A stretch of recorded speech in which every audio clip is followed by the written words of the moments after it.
God some kind of monster? Before you say no too quickly, think about what we commemorate and even celebrate this week: the tortured to death of Jesus. We say that the death by crucifixion of Jesus, the Son of God, was in accord with the will of God the Father. Doesn't that sound like some form of child abuse? What kind of father would expect such a death of his child? And what kind of people are we who celebrate it? Let's face it, it all looks rather ghoulish at first glance.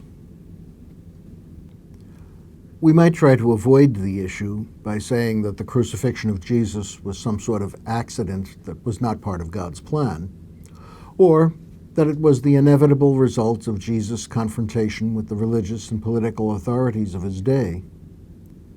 But the New Testament does not let us use those sorts of comforting evasions.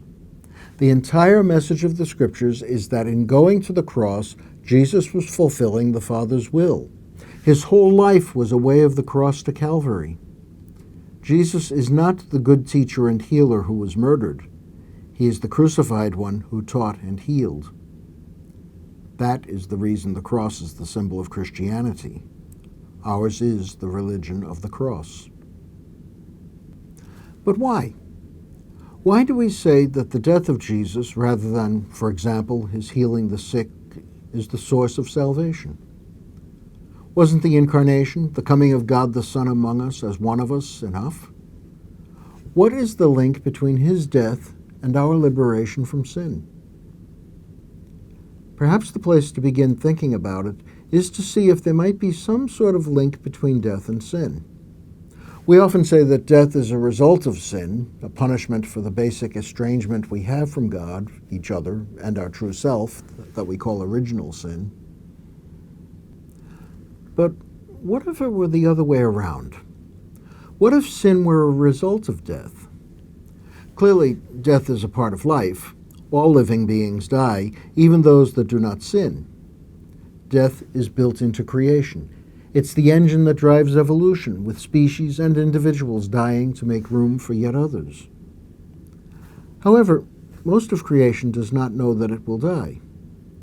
A few animals seem to have some idea of death, but none besides ourselves seem to understand that death is not just something out there. For us humans, death is very up close and personal. In fact, it is something that will happen to me one day, and I know it. The engagingly lively dead in Tim Burton's film The Corpse Bride sing, "Die, die, we all pass away, but don't wear a frown because it's really okay. You might try and hide, and you might try and pray, but we all end up the remains of the day." They say it's really okay, but is it? The comedian Woody Allen said, "I'm not afraid of death. I just don't want to be there when it happens." That sort of sums up our situation. We know we will die, and we don't like that.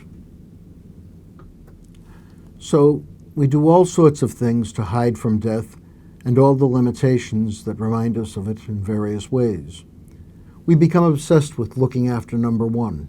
We grab for power because if we're powerful, we can make believe death has no power over us. We look for fame and acclaim because we want to believe that we're too important to die.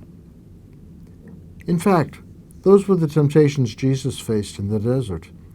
He resisted and went to the cross. Throughout history, we have given in to the temptations. We've allowed death to estrange us from God, one another, and our own true self. Our refusal to face, accept, and perhaps even in some sense embrace death is the ultimate source of sin. And so Jesus comes among us to do what we do not do, cannot do. He goes to death with all the fear and disgust that we have. But he goes with confidence in the love of God that is stronger than death. Because we are aware of death, we can try to avoid it out of fear. But in the cross of Jesus, we now know that because we are aware of death, we can face it with hope, because by his death and resurrection, Jesus has shown us that God's life-giving love does not die. That love is not overcome by death, neither the death of Jesus nor the death of each of us. And so we mark this Holy Week with solemn joy. Death is real, but this week we know that love is even more real.